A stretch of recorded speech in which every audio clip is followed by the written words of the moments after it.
I'm truly honored to be here to see all of you here. Korea is very close to my heart. I spent a bit of time and have many friends in Korea, and I truly admire Korea's achievement over the last half a century.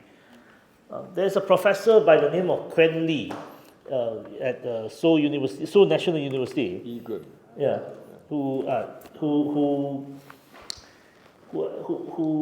came with this idea, and in his book, he articulated this very strong message that Penang, Korea, Taipei, Shenzhen, these 4 different places. Penang actually started semiconductor very early, but Penang doesn't produce a TSMC, Penang doesn't have a Samsung, Penang doesn't have a Huawei. And that is something that has always been on my mind.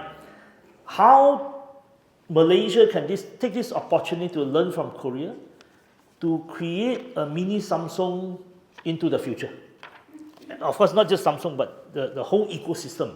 How do we create this whole ecosystem so that the technology scene in Malaysia can follow the trajectory of Korea and create a very strong and resilient nation? 2 years ago, I went to see one of the advisors to the president, and he told me that Korea mapped out 195 items of supply chain to the minute detail.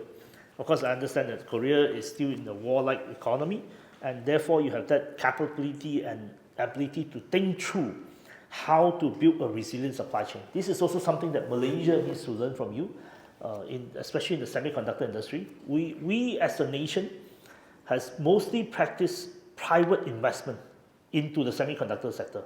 It is only until last year that the Prime Minister decided to announce the National Semiconductor Strategy in order to guide the government to shape semiconductor investment and policy.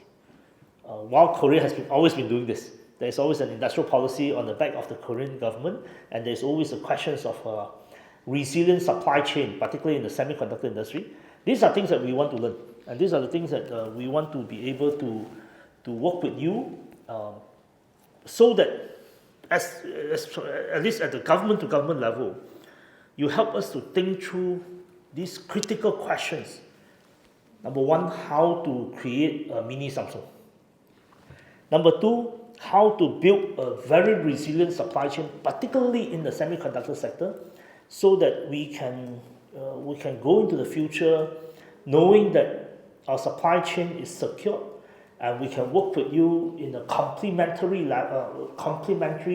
fashion or manner, and we build a strong Malaysia-Korea collaboration in the semiconductor sector. So I thank you very much, Excellency. Thank you for making this happen, and truly appreciate this opportunity. Thank you.